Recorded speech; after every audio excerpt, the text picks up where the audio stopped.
Então, gente, hoje matéria de Brasil, né? Na última matéria de Brasil que a gente viu, eu falei sobre a chamada Constituição Ortogada, que foi aquela Constituição que Dom Pedro I meio que enfiou goela abaixo do povo brasileiro, depois dele ter discordado do primeiro projeto de Constituição aqui do Brasil. Bom, o povo não aceitou isso de boa maneira, não, tá? Houve, Terminou.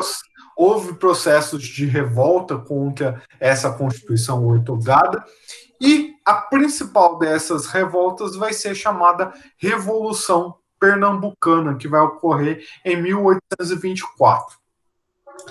A Revolução Pernambucana ela vai ser ainda uma reminiscência da Conjuração Baiana, por exemplo. Tanto que um dos principais líderes da Revolução Pernambucana vai ser Cipriano Barata, que foi um dos líderes da Revolução Baiana, que foi um dos perdoados pela Confidência Baiana, Conjuração Baiana. Bom, então, motivo para a revolta dessas pessoas vai ser o fechamento da Assembleia Constituinte e a Constituição ortogada primeiro.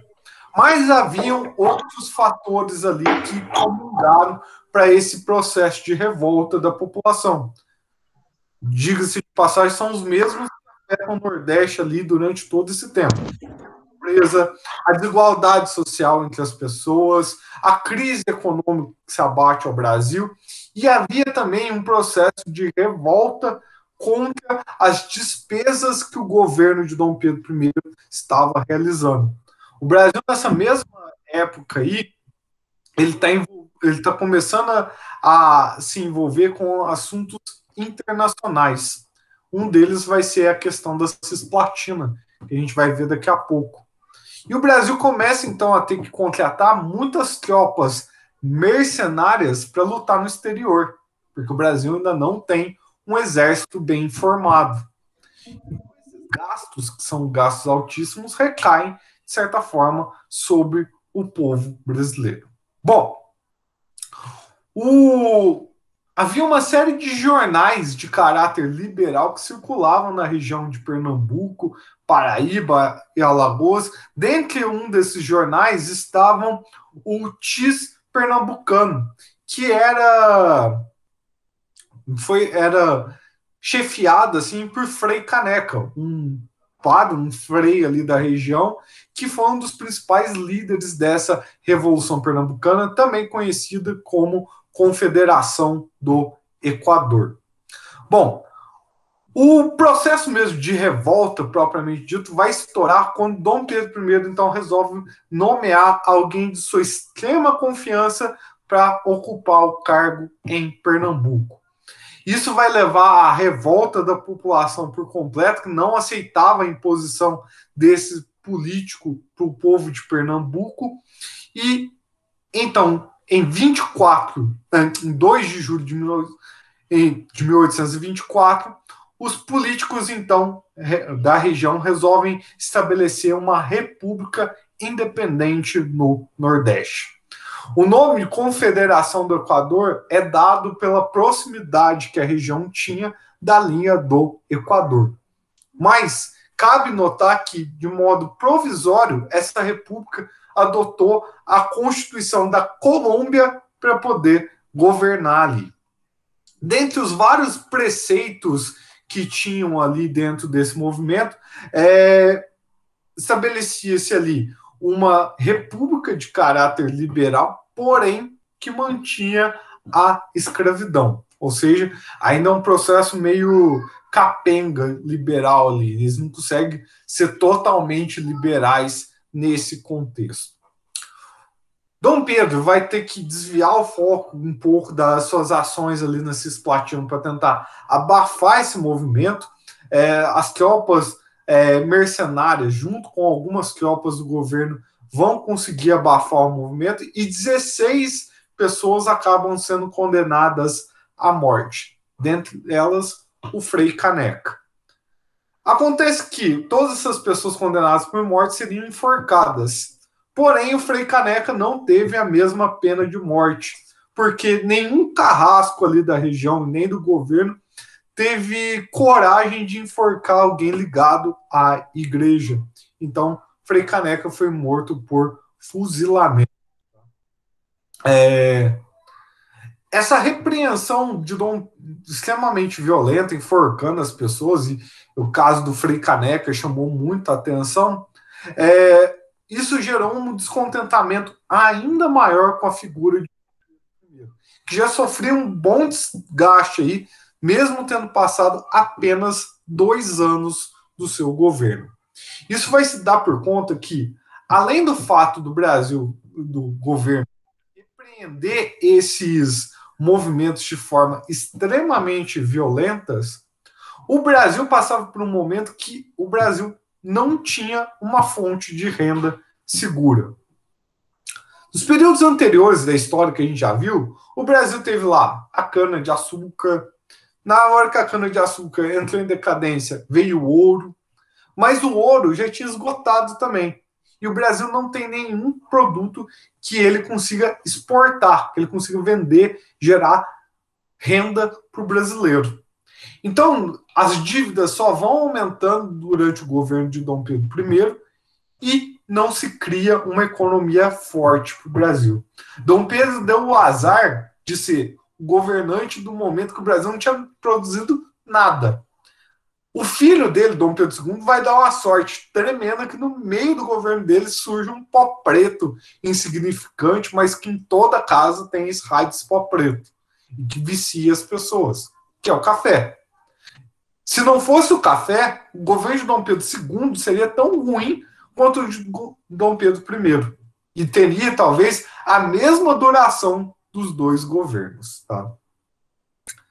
Então, o segundo aspecto aí que merece ser levado nesse processo de crise desse segundo reinado, já pensando um processo de crise a partir daí da Revolução Pernambucana, é justamente a política externa de Dom Pedro I. A Guerra da Cisplatina vai ser algo extremamente desgastante, ela vai ter duração de 2 anos, ela começa em 1825 e vai até 1826, e se dá por conta de um processo de que a região ali do Prata queria anexar a região da Cisplatina a o que hoje a gente conhece como Argentina. Cabe a gente lembrar que Dom João VI, quando chegou ao Brasil, ele conquista essa região da Cisplatina para ter um controle ali sobre o Rio da Prata. Com Dom Pedro I, a Argentina quer reconquistar esse território. E aí começa a guerra entre brasileiros e argentinos pela manutenção do território da Cisplatina em domínio do governo brasileiro agora, no caso. O conflito vai se arrastar, Dom Pedro vai ser obrigado a pedir mais empréstimo para a Inglaterra, vai piorando sua situação econômica e, no final das contas, acaba que a Inglaterra intervém na região, assegurando que a região da Cisplatina não passasse nem para a Argentina e nem para o Brasil. Isso porque a Inglaterra tinha outros interesses ali. Ela queria também ter acesso ao Rio da Prata, até para fazer comércio com regiões como, por exemplo, a Bolívia, que não tem acesso ao mar. Então, a Inglaterra garante a criação de um novo país ali na região, o Uruguai. Então, o Brasil fica com todo o gasto da guerra e fica sem o território no final das contas. Ou seja, a credibilidade de Dom Pedro I, que já era algo extremamente ruim, piora de vez. Não bastasse tudo isso nas costas de Dom Pedro I, em 1826 morre seu pai, Dom João VI. E pela ordem dinástica monarca, o herdeiro natural do trono português seria Dom Pedro I. Entretanto, a Constituição brasileira lá firmada, lá, a Constituição da Mandioca, por mais que Dom Pedro quisesse impor todas as regras ali, uma ele não conseguiu fugir, que é o fato de que havia uma lei na Constituição brasileira que impedia Dom Pedro de assumir o trono brasileiro e português ao mesmo tempo. Isso se deu por conta de que os brasileiros tinham um medo tremendo de que Dom Pedro, ao assumir o trono português, fosse seduzido pelos portugueses e, mais uma vez, transformasse o Brasil em uma simples colônia. Então, existia essa lei lá. Se Dom Pedro quisesse permanecer no Brasil, ele tinha que abdicar do trono português. Se Dom Pedro quisesse o trono português, ele teria que abdicar do trono do Brasil. Então, Dom Pedro fica nessa sinuca de bico a partir de 1826. O que ele resolve fazer? Ele manda sua filha, ainda menor de idade, Dona Maria da Glória, para assumir o trono português. E como tutor dela, ele manda Dom Miguel, o irmão de Dom Pedro I. Chegando em Portugal, logo depois da chegada deles, Dom Miguel dá um golpe e afasta Maria da Glória do trono português. E por conta disso, Dom Pedro então começa a enviar efetivos militares, contratar mercenários para garantir que a filha retornasse ao trono português. Mais uma vez, os brasileiros se veem extremamente insatisfeitos com isso. Afinal, o Brasil, que já está com dívida até as tampas, fica gastando dinheiro para resolver conflitos lá de Portugal, que não tinha mais interesse nenhum aos brasileiros. Então, isso só vai piorando a situação de Dom Pedro I. Em uma das viagens de Dom Pedro, então, até para negociar politicamente com outras regiões do Brasil, Dom Pedro resolve ir, então, para a cidade de Ouro Preto. E naquele ano, em 1830, desculpa, o jornalista italiano naturalizado brasileiro, eu ia falar radicado brasileiro, mas é naturalizado brasileiro, Líbero Badaró, foi assassinado por pessoas ligadas ao Partido Português. E esse jornalista Líbero Badaró, ele tinha um jornal que ele falava mal pra caramba do governo de Dom Pedro I. Então, esse assassinato de Líbero Badaró deu a impressão que foi a mando de Dom Pedro I. Então, vários setores da sociedade começaram a agir com extrema hostilidade em relação a Dom Pedro I, que já estava se interessando por Portugal, já tinha perdido a guerra aqui na Cisplatina, já tinha matado gente lá na Confederação do Equador. E quando ele vai para Ouro Preto, então, Ouro Preto recebe ele da pior maneira possível. As pessoas todas hostilizando ele, vaiando eles nas ruas, e as casas cheias de panos pretos, como se indicasse luto por conta de Líbero Badaró. Dom Pedro se sente extremamente assim, então, desrespeitado e resolve voltar para o Rio de Janeiro. Nesse processo de volta ao Rio de Janeiro, o Partido Português, então, que queria se aproximar mais de Dom Pedro I, resolve, então, fazer uma festa para receber o imperador de volta. E quando o Partido Brasileiro e pessoas do povo ficam sabendo dessa festa, resolvem atacar tanto o Partido Português quanto a comitiva do imperador. E esses ataques foram feitos até com o uso de garrafas, arremesso de garrafas. Daí, esse acontecimento ter ficado conhecido como Noite das Garrafadas. A consequência da Noite das Garrafadas, já nesse processo de crise que não terminava nunca, é que Dom Pedro resolveu destituir todo um ministério, todo o gabinete de ministros e chamar um gabinete formado apenas por brasileiros. Era uma tentativa de conseguir a paz ali entre as pessoas. Entretanto, por mais que esse ministério de brasileiros tentasse ali apaziguar as coisas, a reação das pessoas, do povo mesmo, não modificou. As pessoas continuaram sendo hostis com Dom Pedro I. Então ele resolveu dissolver mais uma vez o gabinete de ministros e convocar somente portugueses para governar ali. Esse novo gabinete português ficou conhecido como Gabinete dos Marqueses. E isso aí que teria revoltado mesmo a população brasileira, e a pressão só foi aumentando. A guerra em Portugal não acabava, Dom Miguel continuava no trono português, e diante de toda a pressão, diante da crise econômica aqui do Brasil, diante da insatisfação das pessoas, e não vendo mais um rumo para o Brasil, Dom Pedro, então, resolve abdicar no dia 7 de abril de 1831. Por conta disso, o Brasil, então, ficaria sem um governante. Acontece que Dom Pedro tinha um outro filho, Pedro também, que ficou conhecido posteriormente como Pedro II, de apenas 5 anos de idade. Como não havia um tutor legal ali para ajudar ele a ficar um tempo no governo, criaria-se ali um governo de transição, a chamada regência. Outras pessoas governariam o Brasil até que Dom Pedro II alcançasse a maioridade.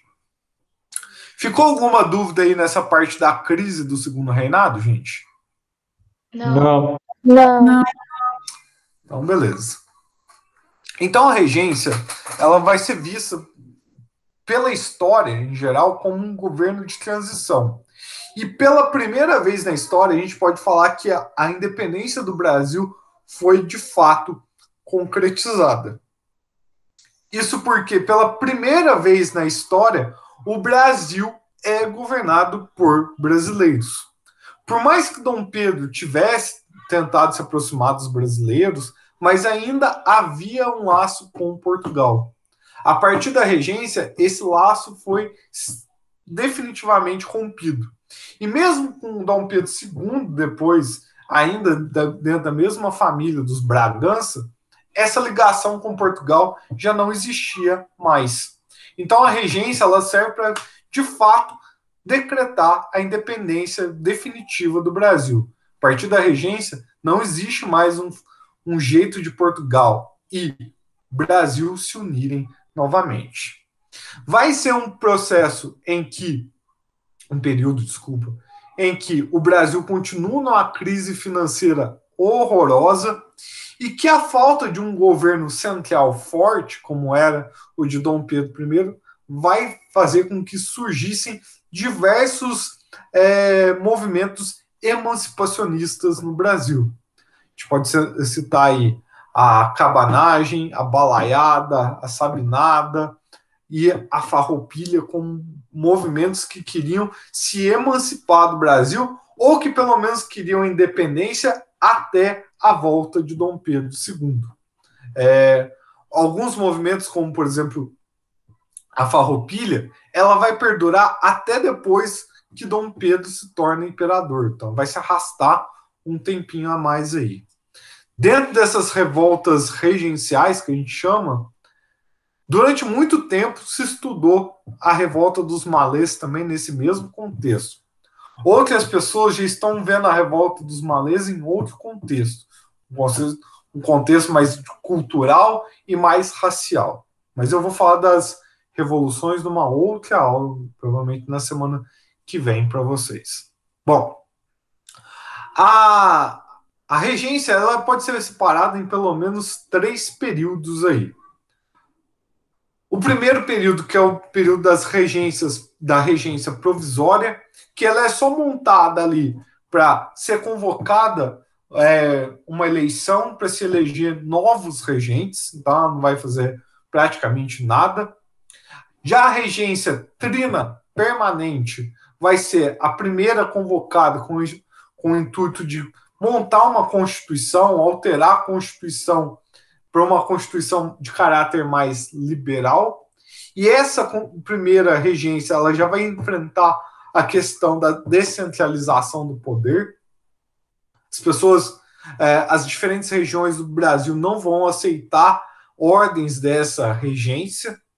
E por conta disso, uma das pessoas influentes politicamente dentro do governo, que vai ser Padre Feijó, vai articular contra esse caráter liberal desse governo regencial.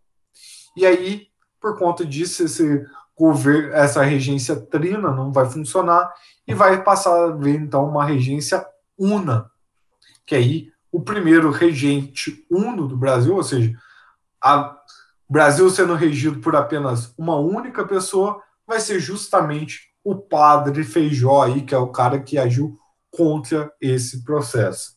É engraçado que o padre Feijó, ele era conservador quando os outros estavam no poder.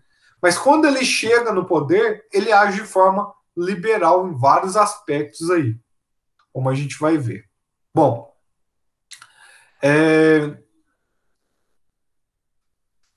já falei disso aqui. Por conta dessa nova reorganização política da regência, novos partidos também foram criados. Não seria lógico continuar com o Partido Brasileiro e Partido Português, já que esses laços com Portugal estavam sendo majoritariamente rompidos a partir daí. Então, a nova configuração de partidos que a gente tem é Partido Liberal Moderado, Partido Liberal Exaltado e Partido Restaurador. Os restauradores, também conhecidos como caramurus, eles tinham uma proposta muito assim, simples. Eles queriam o retorno de Dom Pedro I para o Brasil. Eles queriam aquele governo monárquico, centralizador, forte ali, que não permitia a autonomia das províncias. Esse grupo vai perder muita credibilidade a partir do momento que, em 1834, Dom Pedro morre lá em Portugal, vítima de tuberculose. Aí eles vão perder a credibilidade e vão acabar se unindo aos outros dois partidos políticos aí. O segundo grupo é o dos liberais moderados. Eles defendiam relativa autonomia das províncias, tá?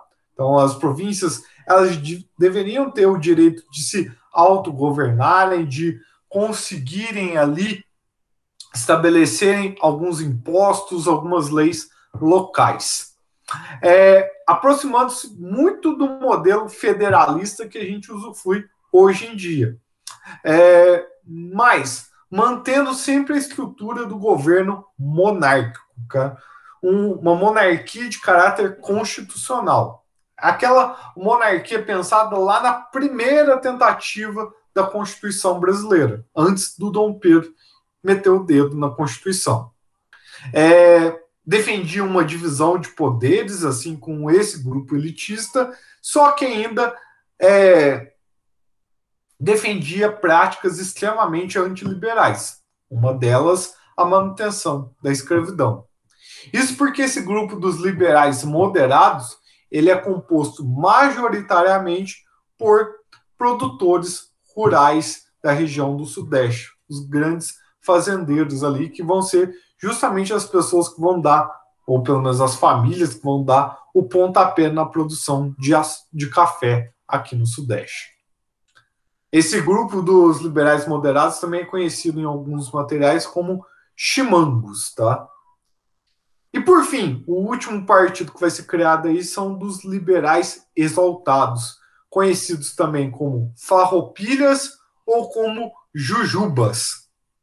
Esses defendem reformas completas, defendem até, em certo momento, o fim do império no Brasil e a instalação de uma república. Eles